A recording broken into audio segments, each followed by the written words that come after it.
Hello and welcome to psychology class 11th and 12th। जैसा कि हमने वादा किया था, हम ग्रेजुएशन की 2 मेजर सीरीज़ लेके आ रहे हैं। तो उसमें से एक सीरीज़ है schools of psychology and its major contributors. जब आप सेकेंड ईयर में जाएंगे तो सेकेंड ईयर में आपका एक ये सब्जेक्ट आएगा, that is systems in psychology. उसके अंदर आप लोग स्कूल्स के बारे में पढ़ेंगे एंड उसके मेजर कंट्रीब्यूटर्स के बारे में पढ़ेंगे। So this series is very important for you if you are pursuing your graduation. Also, जो लोग आगे MA का एंट्रेंस देना चाहते हैं या फिर कोई भी साइकोलॉजी का एंट्रेंस देना चाहते हैं, तो उसके अंदर भी कई क्वेश्चंस आते हैं related to major contributors of psychology and their schools. So this video is very important for you.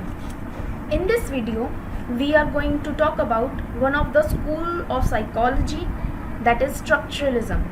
So first of all, what is systems of psychology and schools of psychology? ये दोनों terms हमें काफ़ी similar लगती है, but इनमें थोड़ा difference है. जब हम ग्रुप ऑफ साइकोलॉजिस्ट की बात करते हैं कि इस इंसान ने या इन सारे लोगों ने मिलकर साइकोलॉजी में कंट्रीब्यूशन किया है, तब हम बात करते हैं स्कूल्स ऑफ साइकोलॉजी की. और जब हम ग्रुप ऑफ आइडियाज़, थॉट्स या थ्योरीज की बात करते हैं, तो तब हम उसे कहते हैं सिस्टम्स ऑफ साइकोलॉजी. मतलब जब हम for example Sigmund Freud, E.B. Titchener, Wilhelm wound की बात करेंगे, तो इन्हें हम पढ़ेंगे स्कूल्स ऑफ साइकोलॉजी के अंदर. बट जब हम सिगमंड फ्रॉइड की स्ट्रक्चर ऑफ माइंड या पर्सनैलिटी के बारे में या फिर जीन पियाजे की थ्योरी के बारे में, तो हम उसे इंक्लूड करेंगे सिस्टम्स ऑफ साइकोलॉजी के अंदर.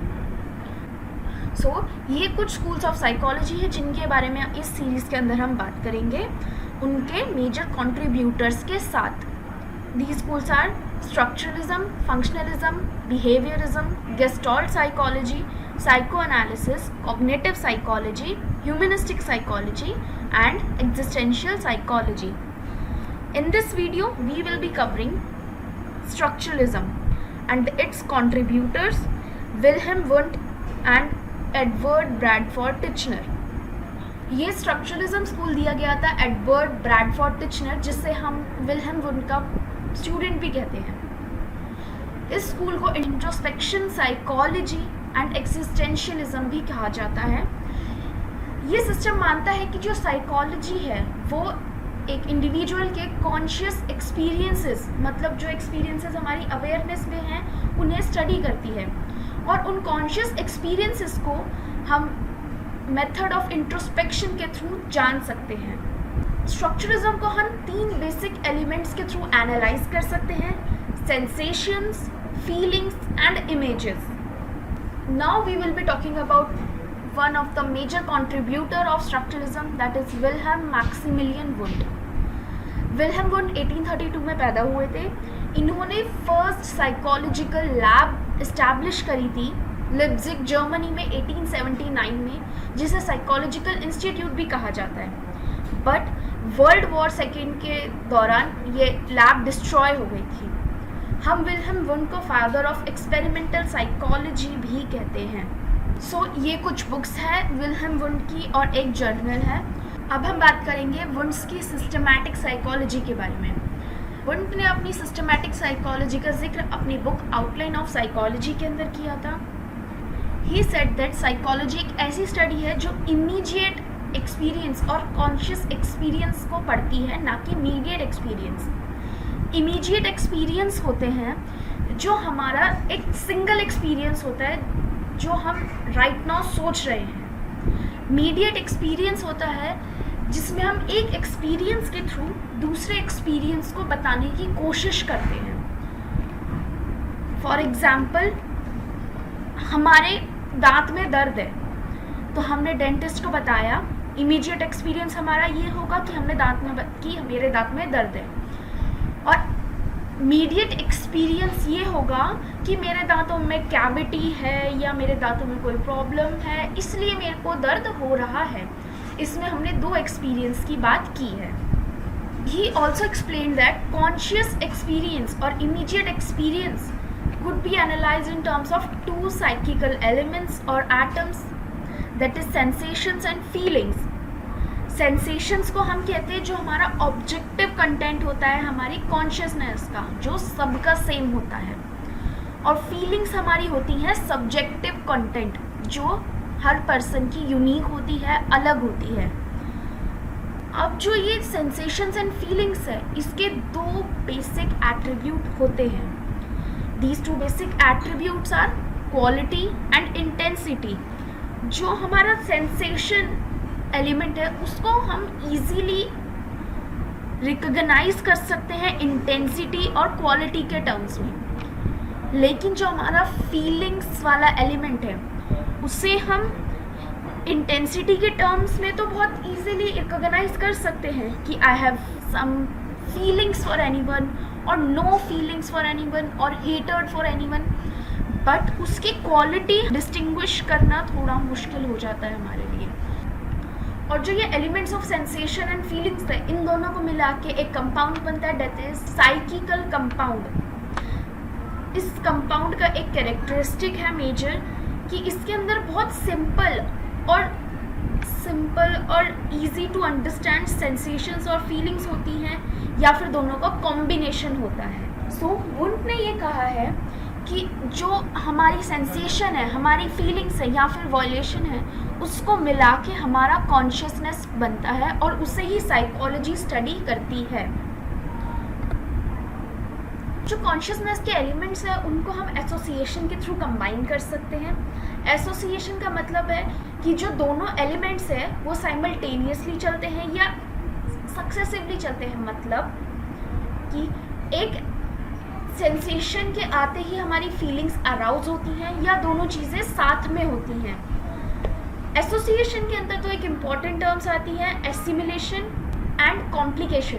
एसिमिलेशन का मतलब जब हम दो एलिमेंट्स को सिमिलैरिटीज़ के बेसिस पे कंबाइन करते हैं, और कॉम्प्लिकेशन जब हम दो एलिमेंट्स को, सेंसेशन एंड फीलिंग्स को, उनके डिफरेंस के बेसिस पे कंबाइन करते हैं। नाउ वुंट स्टेटेड दैट जो उसके कॉन्शियस एक्सपीरियंस है, जो साइकोलॉजी पढ़ती है, वो इंट्रोस्पेक्शन या एक्सपेरिमेंटेशन के मेथड के थ्रू इजीली पढ़ा जा सकता है, जिसके जर्मन ट्रांसलेशन का मतलब सेल्फ ऑब्जर्वेशन भी होता है।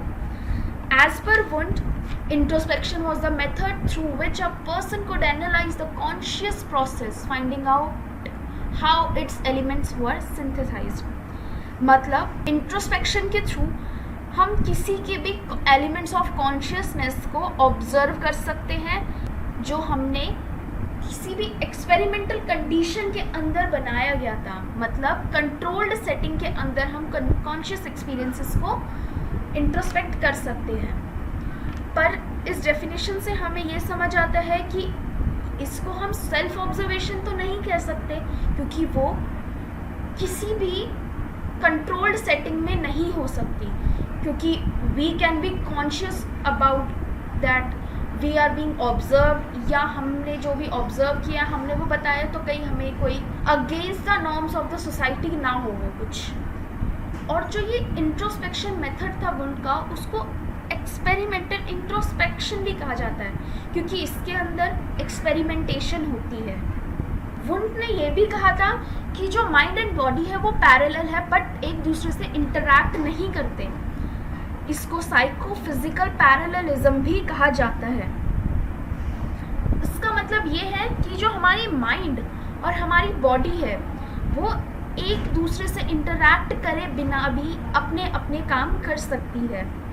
बॉडी माइंड पे डिपेंड नहीं है और माइंड बॉडी पे डिपेंड नहीं है। इनको हम अलग अलग तरीके से भी अलग अलग करके भी पढ़ सकते हैं। अब हम बात करेंगे वुंट्स के एक्सपेरिमेंट्स के बारे में, as he was the father of experimental psychology.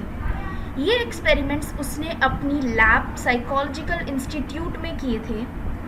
ऐसा माना जाता है कि जो भी एक्सपेरिमेंट्स लैब में किए गए हैं वो originally Helmholtz, weber and Fechner ने किए हैं। वुंट और उनके स्टूडेंट्स ने इन्हें फर्दर डेवलप किया है एंड सिस्टमेटाइज किया है बस।